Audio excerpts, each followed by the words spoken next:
Jeśli pamiętacie czasy klasycznych gier MMORPG lub szukacie jakiejś alternatywy, jeżeli chodzi o współczesne gry online, to mam coś dzisiaj dla Was.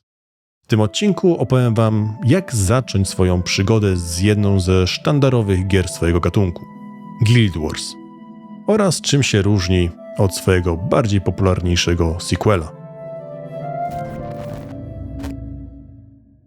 Guild Wars jest tytułem, który mimo tego, że ma 20 lat na swoim karku, wciąż żyje i ma wiele do zaoferowania. Ciekawostką jest to, że studio ArenaNet zostało założone przez byłych pracowników Blizzarda. Była to rewolucyjna gra jak na swoje czasy, przez to w jaki sposób producenci podeszli do kwestii zakupu. Gracze zdążyli już przywyknąć dzięki takim tytułom jak World of Warcraft czy Ultima Online, że abonament to chleb powszedni masowych sieciówek.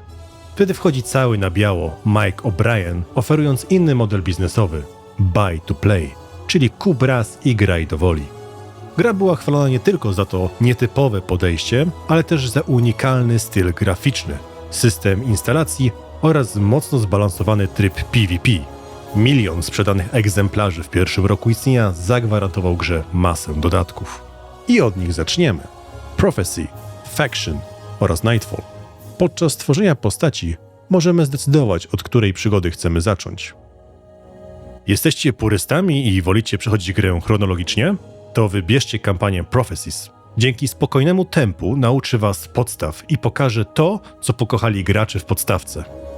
Wolicie bardziej orientalne klimaty? To Factions będzie idealnym wyborem. Będziecie mieć okazję zobaczyć Kintai, krainę, która podbiła serca weteranów.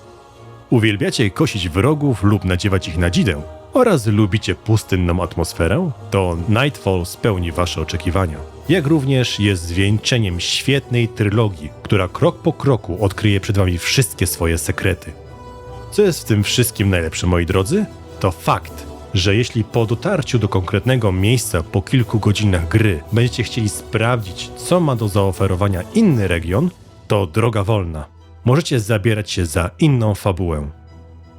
Kolejnym unikalnym aspektem jedynki jest podejście do profesji. Na start możemy wybrać z szerokiego spektrum archetypów. Macie do wyboru 6 profesji w podstawce, a po 8 w Factions oraz Nightfallu. A to nie wszystko. Możecie zdecydować się też na drugą profesję, którą w przyszłości da się zmienić w dowolnej chwili. Oznacza to, że na jednej postaci macie dostęp do wszystkich umiejętności i jeśli znudzi Wam się granie jedną kombinacją, to nic nie stoi na przeszkodzie, by ją zmienić. Powiecie pewnie: Okej, Dragon, wszystko ładnie, pięknie, ale jak gra ma na karku 20 lat, to pewnie za cholerę nie znajdę nikogo do grania. Mam dla Was dobrą wiadomość. Jeśli nie macie z kim grać, jesteście w stanie przejść Guild Warsy solo. Możecie to osiągnąć dzięki 2 rzeczom, które odróżniają jedynkę od swojego następcy. Gra została podzielona na mniejsze mapy z łączącymi je miastami bądź mniejszymi outpostami. W nich możecie bez problemu spędzać czas z innymi graczami, tańczyć do rana czy wygłupiać się w spamadanie.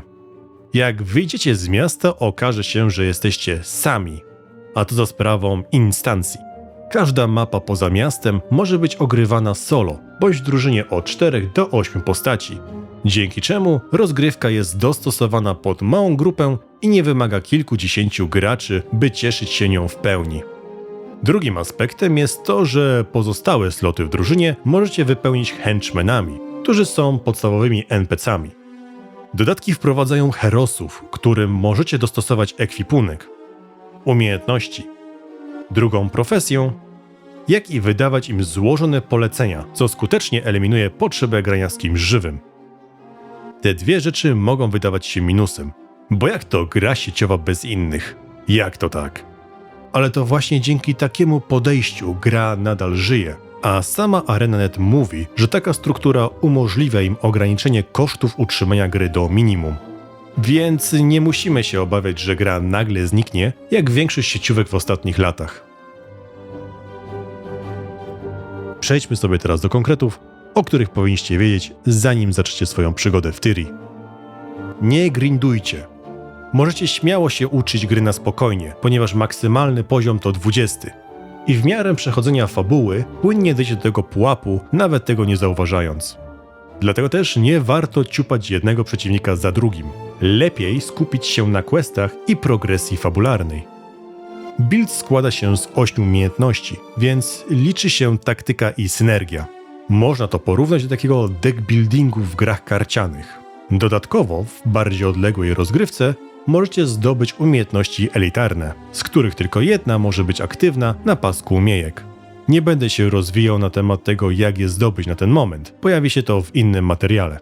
Zamiast tego polecam w grze wpisać /wiki oraz poszukiwaną przez nas informację w cudzysłowie. Gra otworzy w naszej domyślnej przeglądarce Wikipedię z danym wyszukaniem, byście mogli dowiedzieć się więcej. Jeśli interesuje Was tylko PvP, to możecie to zaznaczyć przy tworzeniu postaci, dzięki czemu wylądujecie w hubie PvP od razu na 20 poziomie z zestawem tych umiejętności, które macie odblokowane na całym koncie. Można tego dokonać też w samym PvP, dlatego nie musicie obawiać się o to, że czeka Was przechodzenie fabuły. Spokojnie, postacie PvE też mają możliwość wejścia w ten tryb. A, bym zapomniał, uważajcie jak chodzicie. Często ściągnięcie na siebie więcej niż jednej grupy przeciwników skończy się szybkim wipe'em. By tego uniknąć, obserwujcie koło na minimapie.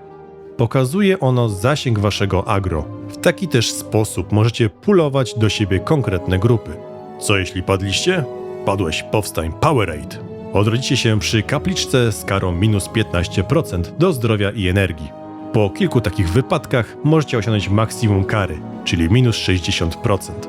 Ale spokojnie, możecie wrócić natychmiast do zera, przenosząc się do miasta lub stopniowo zmniejszać karę, ubijając moby na mapie. Są też inne metody. Znów polecam wiki. W drugą stronę, jeśli pokonacie bossa, dostajecie plus 2%, a bonus ten maksymalnie dobijecie do plus 10%. Lokacje oznaczone tymi ikonami, które obecnie widzicie, to specjalne misje fabularne. Warto je robić dla progresji historii i odblokowywania nowych lokalizacji, ale też przez to, że dają sporo expa, szczególnie jak zrobicie misję bonusową. Tylko uważajcie, bo jak zaliczycie wipe'a, to kapliczka tym razem was nie uratuje i musicie startować od nowa. Ostatnia rada. Jeśli macie okazję, to dołączcie do gildii.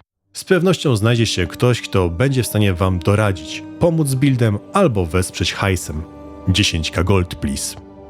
I tak się składa, że nasz kanał ma oficjalną gildię, dlatego zapraszam was serdecznie na naszego Discorda po więcej informacji.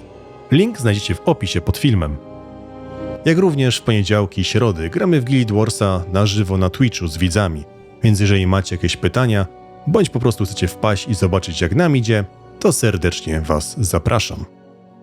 Wszystkie dotychczasowe rady i powody do zagrania były skierowane do każdego. Ale dlaczego ty, tak ty graczu Guild Wars 2, miałbyś zagrać w jedynkę? W końcu masz lepszą grę, ładniejszą, gdzie można skakać i nawet pływać i latać. Ano może dlatego, że istnieje coś takiego jak Hall of Monuments. Jest to interaktywna lista achievementów z jedynki, po których zdobyciu dostajecie punkty. Po osiągnięciu konkretnego pułapu otrzymujecie nagrodę, którą można odebrać w dwójce. Są to unikalne rzeczy, niedostępne do zdobycia w inny sposób. Od zbroi czy rudego kota, po ogniste rękawice, czarną wdowę, czy najbardziej prestiżowy tytuł Bóg kroczący wśród zwykłych śmiertelników. Drugi powód zaciekawi tych z was, którzy lubią zagrzebywać się w księgach lore. Jedynka ma tego sporo, a dwójka subtelnie lub czasem mniej nawiązuje do tego. Dlatego jeśli ciekawi was, jakie są początki hebanowej awangardy, albo chcecie zobaczyć na własne oczy, co wykurzyło Asury na powierzchnię, może ciekawi was, o co chodzi z tymi całymi mursatami, albo chcecie poznać upadłego boga tajemnic, to Guild Wars ma tego od groma. I jeszcze więcej. Jak widzicie, nic dziwnego, że mimo swojego wieku gra od Areny.net dalej jest wspierana i nawet dostaje od czasu do czasu aktualizację. Wtedy gracze zbierają się ponownie w Tyrii, będącej dla wielu z nich drugim domem. Mam nadzieję, że ten materiał zainteresował was tą leciwą produkcją i sprawdzicie, co ma do zaoferowania ten bogaty świat. Cała paczka z dodatkami nie jest jakoś strasznie droga na dzisiejsze standardy. A tak samo jak z dwójką, kupicie raz i nie musicie się przejmować abonamentem. Może uruchomiliśmy też w tych z was, którzy grali w jedynkę, nostalgię. i aż wam się zrobiło miło na serduszku, wspominając swoje przygody z gildią? Jeśli tak, opowiedzcie nam w komentarzach, za co pokochaliście tą produkcją. Może macie jakieś najfajniejsze wasze wspomnienia, przygody, bądź coś, czym chcecie się z nami podzielić, a nie wspomnieliśmy o tym w materiale. Sekcja komentarzy jest dla was, a tymczasem bywajcie i do zobaczenia.